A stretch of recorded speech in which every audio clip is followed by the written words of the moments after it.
Dito ako ngayon sa gubat. Nagbabaka sakali masulyapang ka, makita ka.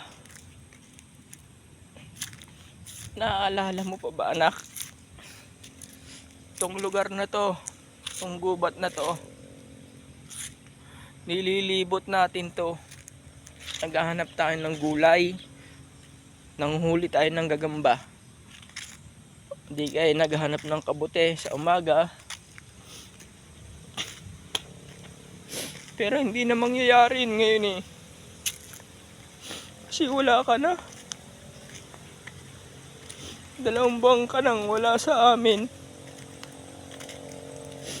Pinuha ka kagad sa amin ng Diyos. Panginoon, bakit naman po ganon? Ang damot nyo naman sa akin.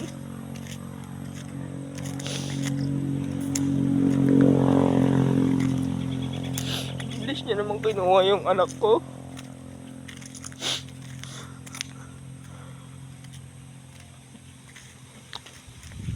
Magpapasko na. Ilang linggo na lang. Magpapasko na. Ibang mga pamilya masaya, kompleto. Pero kami, kulang, nagluluksa.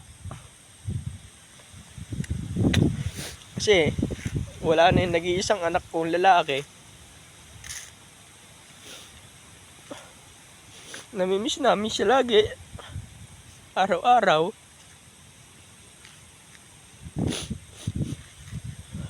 Kaya pag nalulungkot ako, napunta ako rito. Kahit mag-isa lang ako. Pwede nga lang eh, kausapin ko yung ilog. Kung bakit nangyari sa kanya yun.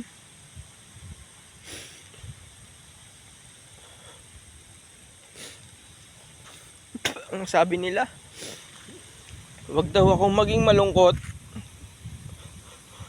para sa'yo, para sa kaluluwa mo. Pero hindi ko mapigilan eh. Hindi mapigilan ang damdamin ko. Napakasakit na talaga.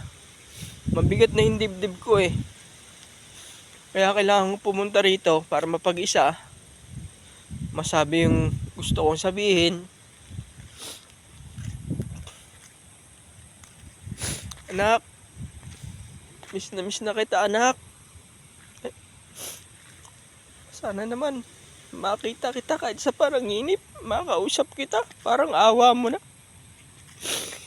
Kahit doon na lang. Kahit doon na lang.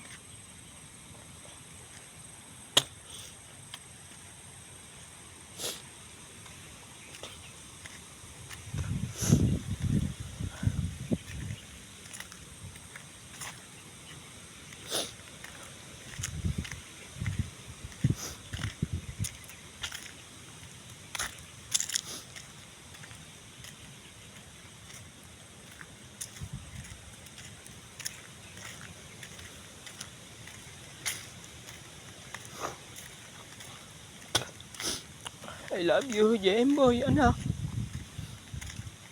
Miss na kita. Sana nakikita mo ako. Nasaan ka man naroroon. Sana masaya ka na. Huwag mo na kaming alalahanin. Kakayanin ko to. Kahit masakit.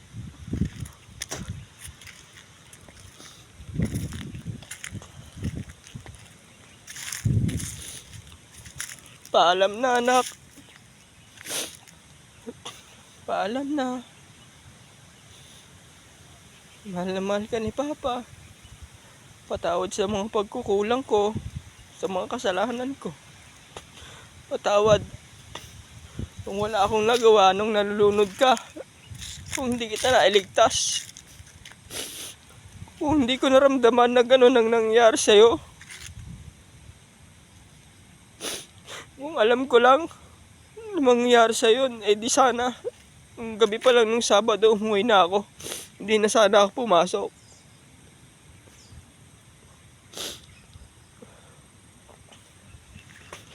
Siguro sinisingil na ako ng Diyos sa mga kasalanan ko. Pinarurusahan niya na ako sa mga ginawa kong kasalanan sa Kanya. Pero dapat ako na lang eh. Hindi ikaw. Dapat ako na lang yung namatay. Hindi ikaw. Sa totoo lang.